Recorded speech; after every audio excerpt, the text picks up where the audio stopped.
Genesis chapter 31. Jacob heard that Laban's sons were complaining, "Jacob is now a rich man, and he got everything he owns from our father."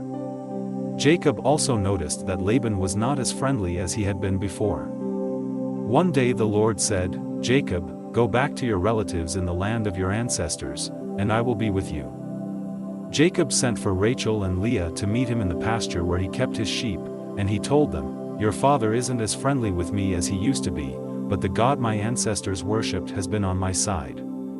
You know that I have worked hard for your father and that he keeps cheating me by changing my wages time after time. But God has protected me. When your father said the speckled sheep would be my wages, all of them were speckled. And when he said the spotted ones would be mine, all of them were spotted. That's how God has taken sheep and goats from your father and given them to me. Once, when the flocks were mating, I dreamed that all the rams were either spotted or speckled. Then God's angel called me by name.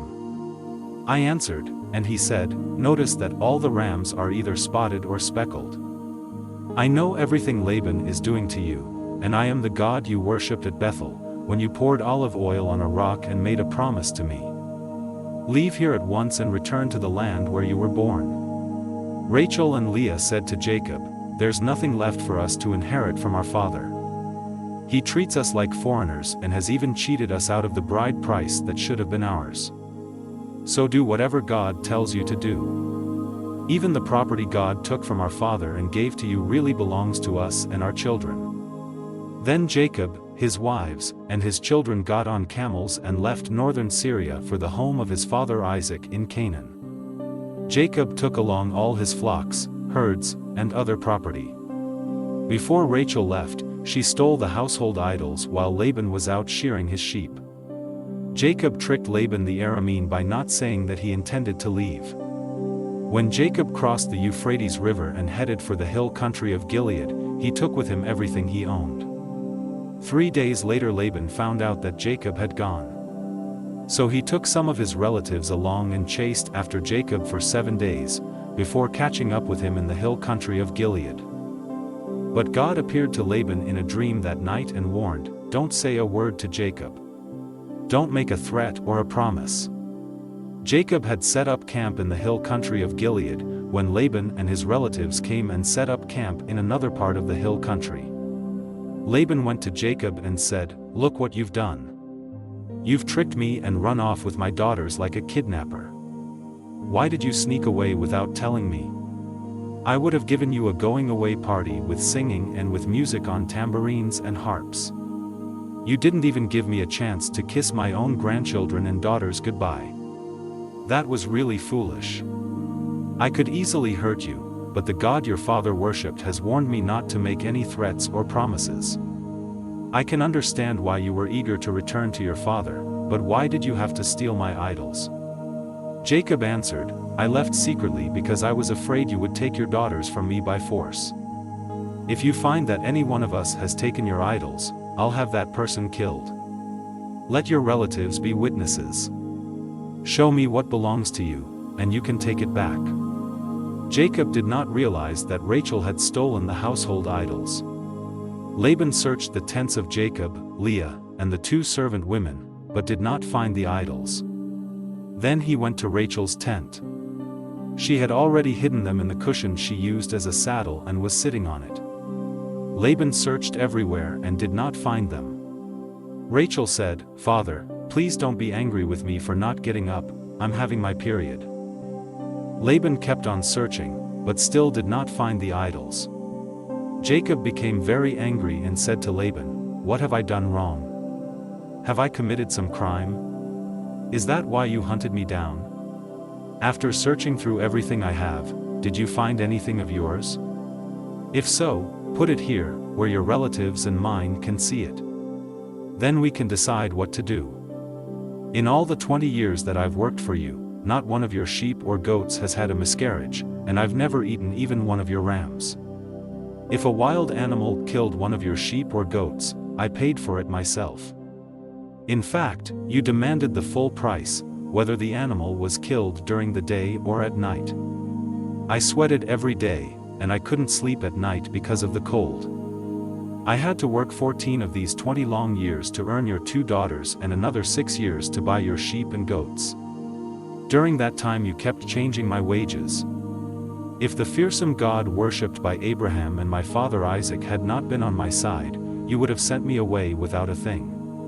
But God saw my hard work, and he knew the trouble I was in, so he helped me. Then last night he told you how wrong you were. Laban said to Jacob, Leah and Rachel are my daughters, and their children belong to me. All these sheep you are taking are really mine too. In fact, everything you have belongs to me. But there is nothing I can do to keep my daughters and their children. So I am ready to make an agreement with you, and we will pile up some large rocks here to remind us of the agreement. After Jacob had set up a large rock, he told his men to get some more rocks and pile them up next to it. Then Jacob and Laban ate a meal together beside the rocks. Laban named the pile of rocks Jegar Sahadutha. But Jacob named it Galeed. Laban said to Jacob, this pile of rocks will remind us of our agreement. That's why the place was named Galeed. Laban also said, this pile of rocks means that the Lord will watch us both while we are apart from each other. So the place was also named Mizpah. Then Laban said, if you mistreat my daughters or marry other women, I may not know about it, but remember, God is watching us. Both this pile of rocks and this large rock have been set up between us as a reminder. I must never go past them to attack you, and you must never come past them to attack me. Both this pile of rocks and this large rock have been set up between us as a reminder.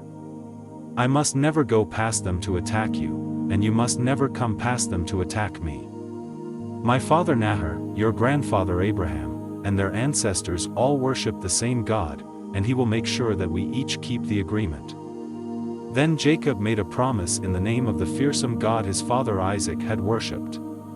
Jacob killed an animal and offered it as a sacrifice there on the mountain, and he invited his men to eat with him.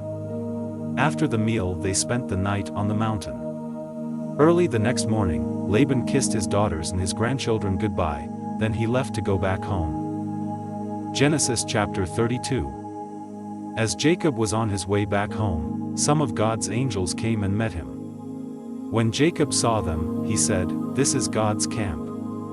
So he named the place Mahanaim. Jacob sent messengers on ahead to Esau, who lived in the land of Seir, also known as Edom. Jacob told them to say to Esau, Master, I am your servant.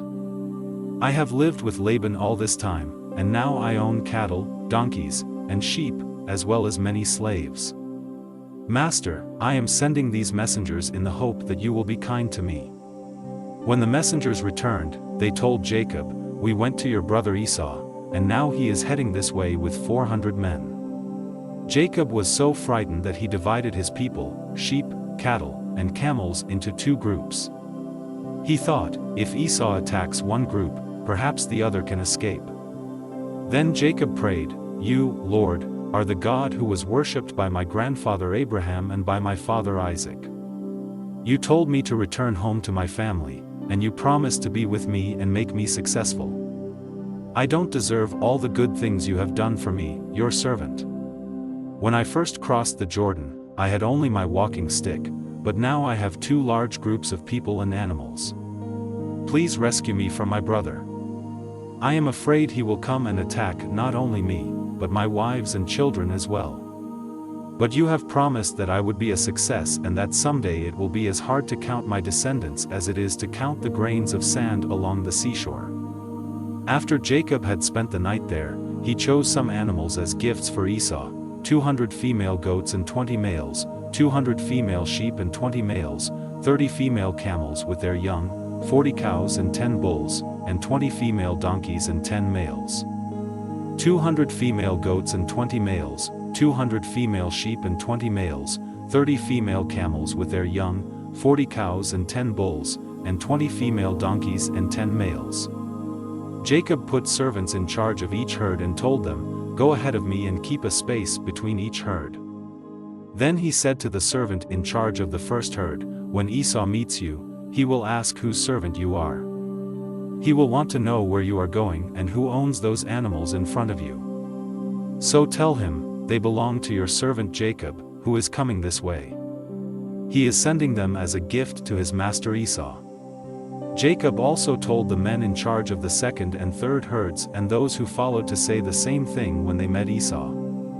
And Jacob told them to be sure to say that he was right behind them. Jacob hoped the gifts would make Esau friendly, so Esau would be glad to see him when they met. Jacob's men took the gifts on ahead of him, but he spent the night in camp. Jacob got up in the middle of the night and took his wives, his 11 children, and everything he owned across to the other side of the Jabbok River for safety. Jacob got up in the middle of the night and took his wives, his 11 children, and everything he owned across to the other side of the Jabbok River for safety. Afterwards, Jacob went back and spent the rest of the night alone. A man came and fought with Jacob until just before daybreak. When the man saw that he could not win, he struck Jacob on the hip and threw it out of joint. They kept on wrestling until the man said, "Let go of me. It's almost daylight." "You can't go until you bless me," Jacob replied. Then the man asked, "What is your name?" "Jacob," he answered. The man said, "From now on, your name will no longer be Jacob. You will be called Israel, because you have wrestled with God and with men, and you have won." Jacob said, "Now tell me your name." "Don't you know who I am?" he asked. And he blessed Jacob. Jacob said, "I have seen God face to face, and I am still alive." So he named the place Peniel. The sun was coming up as Jacob was leaving Peniel. He was limping because he had been struck on the hip, and the muscle on his hip joint had been injured. That's why even today the people of Israel don't eat the hip muscle of any animal. Genesis chapter 33. Later that day Jacob met Esau coming with his 400 men. So Jacob told his children to walk with their mothers.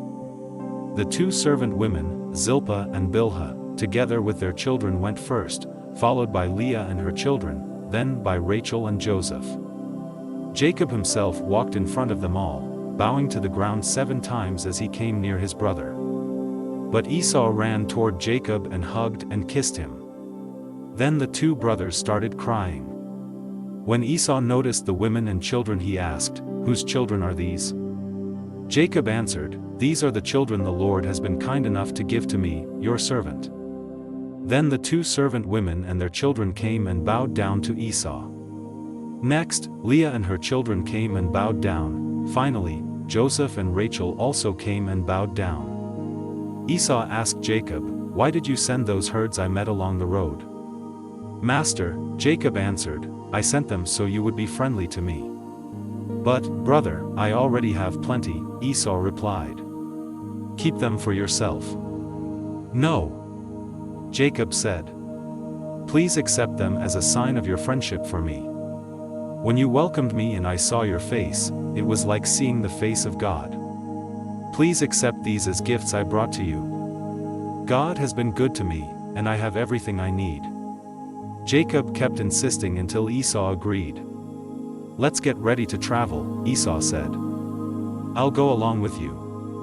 But Jacob answered, "Master, you know traveling is hard on children, and I have to look after the sheep and goats that are nursing their young. If my animals travel too much in one day, they will all die. Why don't you go on ahead and let me travel along slowly with the children, the herds, and the flocks? We can meet again in the country of Edom." Esau replied, "Let me leave some of my men with you." "You don't have to do that," Jacob answered. "I am happy, simply knowing that you are friendly to me." So Esau left for Edom. But Jacob went to Succos, where he built a house for himself and set up shelters for his animals. That's why the place is called Succos. After leaving northern Syria, Jacob arrived safely at Shechem in Canaan and set up camp outside the city. The land where he camped was owned by the descendants of Hamor, the father of Shechem. So Jacob paid them 100 pieces of silver for the property, then he set up his tents and built an altar there to honor the God of Israel.